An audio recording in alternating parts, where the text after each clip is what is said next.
Annyeonghaseyo! Oi, gente, tudo bem com vocês?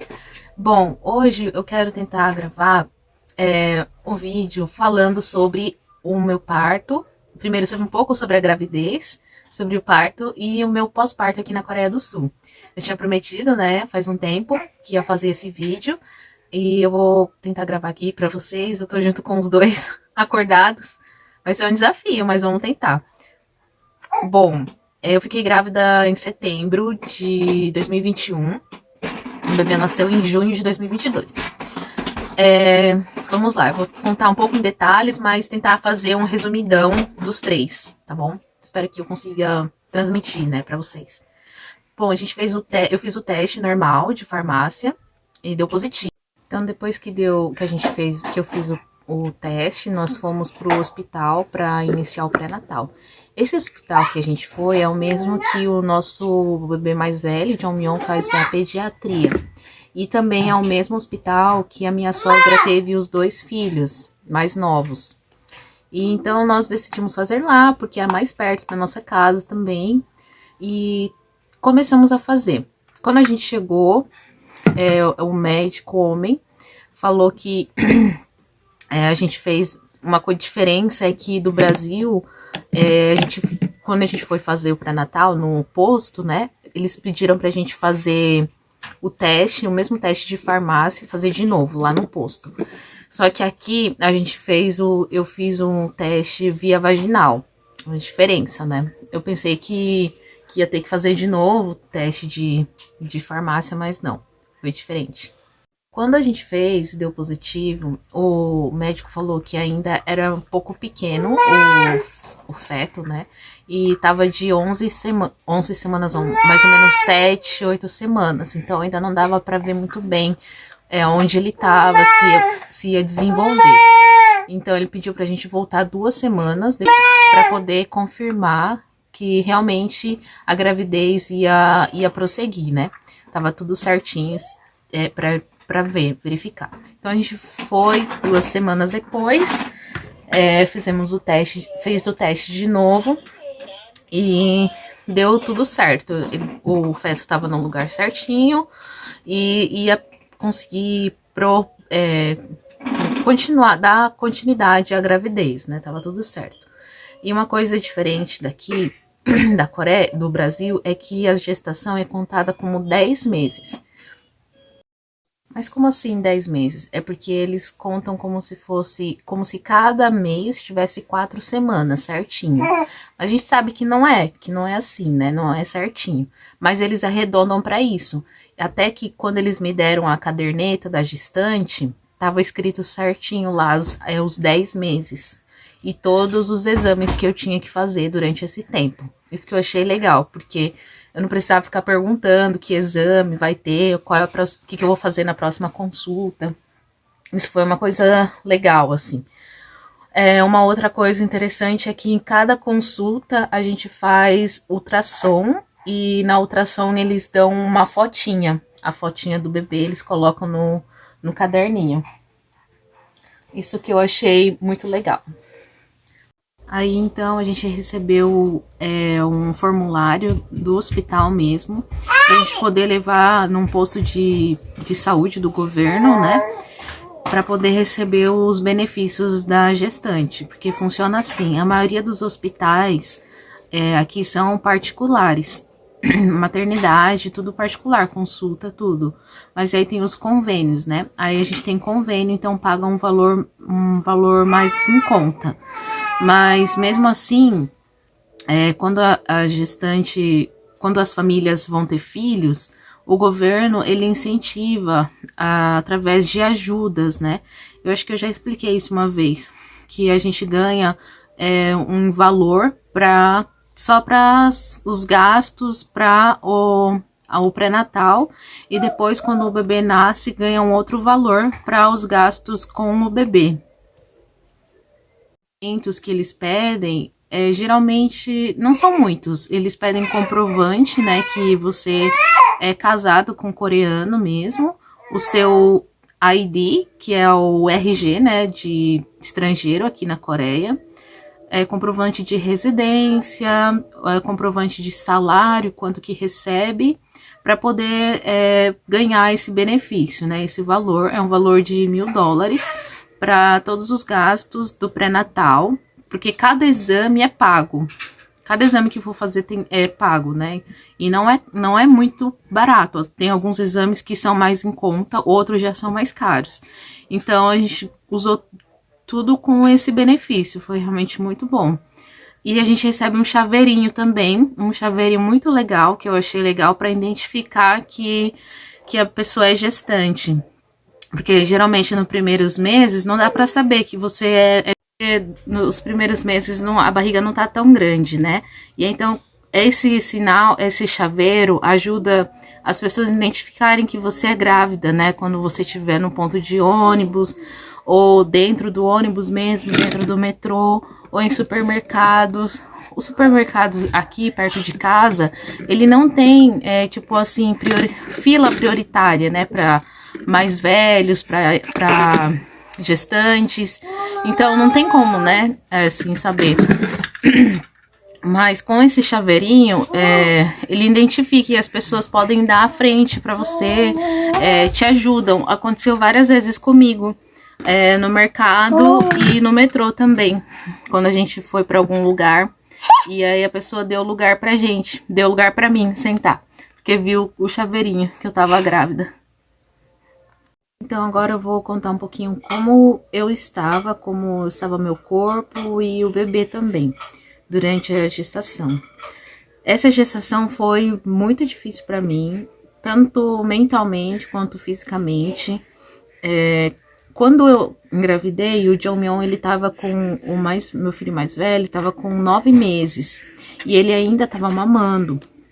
Então, nos 3 primeiros meses foi muito difícil, porque eu tinha muitos enjoos, eu quase não conseguia levantar para fazer nada, e não comia bem, não me alimentava bem. Eles estavam me dando, eu pedi para eles me indicaram, o médico me indicou para tomar um shake que tinha os nutrientes, e isso que estava me salvando para poder estar alimentando o bebê.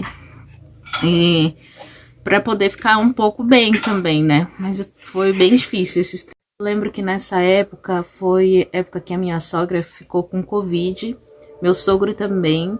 Então ela não podia vir aqui em casa, né? Ela ficou quase 2 meses sem vir aqui, porque ela sempre vinha para ajudar a gente e tal, com alimentação, tudo. Mas durante 2 meses, foi bem nesse tempo que eu fiquei grávida, nos 3 primeiros meses que ela não podia vir, né, por causa do Covid. Então mentalmente tava muito difícil também, porque eu tava sozinha junto com o Jongmyeon, meu esposo vinha só final de semana pra casa. E às vezes ele não conseguia vir também porque tinha algum evento especial e aí não podia vir. Então eu ficava com muito medo, assim, eu chorava muito à noite, acordava chorando, muita ansiedade. O que me ajudava bastante era fazer oração. Sempre quando vinha essas crises, à noite principalmente, que eu chorava bastante, eu fazia muita oração, pedindo ajuda para Deus, para que o neném ficasse tudo bem, porque quando a gente tá mal, parece que passa essa energia, né, passa pro bebê também. E eu ficava preocupada, pensando sobre isso também, quando ele ia nascer. Será que meu esposo ia estar aqui? Eu tava muito preocupada, assim. Muitas coisas me preocupavam por estar num país diferente, com a cultura diferente. No hospital, eu já senti um pouco, o tratamento deles é diferente do hospital do Brasil. A gente tá acostumado com os médicos, os enfermeiros, serem mais humanos, né? Ainda que não todos, mas a maioria dos médicos brasileiros são mais humanos, né? Acho que dá para contar no dedo quantos profissionais foram humanos quando me atendiam. A maioria deles eram muito profissionais e não falavam, tipo, não tinham um calor humano igual a gente está acostumado, né, no Brasil. E eu vi que isso não é só com os estrangeiros, não era só porque eu era estrangeira, mas eles são assim com todo mundo, até com os coreanos também. No quarto mês, já melhorou bastante os enjoos.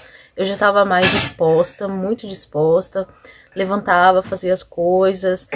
Do quarto pro quinto, sexto mês, o segundo trimestre, é a melhor época da gravidez. Porque você se sente melhor, a barriga não tá tão grande, tá crescendo, mas não tá tão grande. E você consegue fazer as coisas. E eu lembro que até essa época eu sumia aqui dos stories, não postava nada, não postava nenhum vídeo, nada, porque eu tava muito mal mesmo. E também eu não queria compartilhar muito assim. Eu não gosto, na verdade, de compartilhar muito ó, quando eu tô grávida ainda, quando o bebê não nasceu. Depois que nasceu, aí tudo bem, posso compartilhar mais. Mas durante esse tempo eu prefiro ficar mais na minha, sem compartilhar muita coisa. E o que eu ia falar? Aí veio a questão dos meus seios, porque como eu amamentava o Jongmyeon, ele tava com 9 meses só, né? Então eu continuava amamentando. O médico falou pra parar de amamentar, mas eu não consegui desmamar o Jongmyeon. Ele diminuiu um pouco, mas ele continuava mamando. Isso também me desgastou muito, muito mesmo. Então, gente, essa parte de amamentar grávida foi muito difícil mesmo. Eu não recomendo, hein? Mas não tem o que fazer, eu não consegui desmamar ele. Diminuiu, mas mesmo assim ele amamentava à noite, principalmente para dormir. Chegando no quinto, sexto mês, já tinha totalmente melhorado os enjoos, já tava bem melhor. E nesse período a gente descobriu o sexo do bebê. Pra mim, eu pensava que era uma menina. Meu pressentimento de mãe, tava pensando muito que ia ser uma menina. Só que aí veio um menino, de novo. A gente fez o ultrassom lá, não é morfológico, não lembro o nome que fala, mas aí deu como menino. E como eu já tive o primeiro filho menino, então muitas coisas, a maioria que não servia mais nele, a gente passou pro bebê. Então a gente não precisou fazer muita compra, assim. O básico a gente já tinha. A gente comprou só um berço, né, que precisava, assim, de urgente mesmo. E fraldas, assim, a gente comprou. E aí a gente colocou ia colocar um nome que começava com Jin. Só que, de acordo com a tradição coreana de algumas famílias, principalmente da nossa família, quando coloca o nome do primeiro filho com uma sílaba, por exemplo, a gente colocou John no primeiro filho. O segundo filho também tem que começar com John. E assim sucessivamente, os primos que vierem também tem que começar com John. Então a gente tinha que começar com algum nome que começava com... colocar um nome que começava com John. E aí a gente foi pesquisar tudo de última hora, quando o bebê já tinha nascido, que a gente ficou sabendo disso. Na verdade, meu esposo sabia, mas ele esqueceu. Graças a Deus, estava tudo bem com o bebê, ele estava crescendo bem. Eu acho que ele já, nessa época, não, entrando no 8º mês já, ele já estava virando, já tinha virado, já estava se encaixando. E eu tava me preparando muito para ter o parto normal. Uma coisa que aqui na Coreia é diferente, que eles incentivam muito para ter o parto normal. O parto cesárea é só em último caso de emergência. Então não tem como escolher, tipo, eu quero fazer um parto cesárea. Não, não é assim. Eles que vão indicar se realmente você precisa ir para uma cesárea ou não. Isso que é o bom. Eles incentivam bastante para ter o parto normal. Então aí o médico já tinha passado uns exercícios para fazer. Eu sempre fazendo exercícios dentro de casa para poder, né, ter o parto normal. Esse último trimestre também foi bem difícil por conta do peso que eu tinha ganhado. Na verdade, quando eu engravidei, eu já tava acima do peso. E aí, o que acontece é que eu engordei bastante, engordei muito durante a gravidez. E aí, nesse último tempo, com o peso da barriga, então era muito desconfortável para andar, para dormir, não dormia bem, sempre acordava à noite. Então foi bem difícil mesmo. Indo pro hospital para também fazer as consultas, tinha que pegar ônibus. Acho que a maioria eu ia de ônibus mesmo. Só que quando o bebê nasceu, aí a gente pegou. Meu sogro levou, né? De carro. Tá. A partir de agora eu vou contar como que foi o parto, ok? Esse é o relato da gravidez.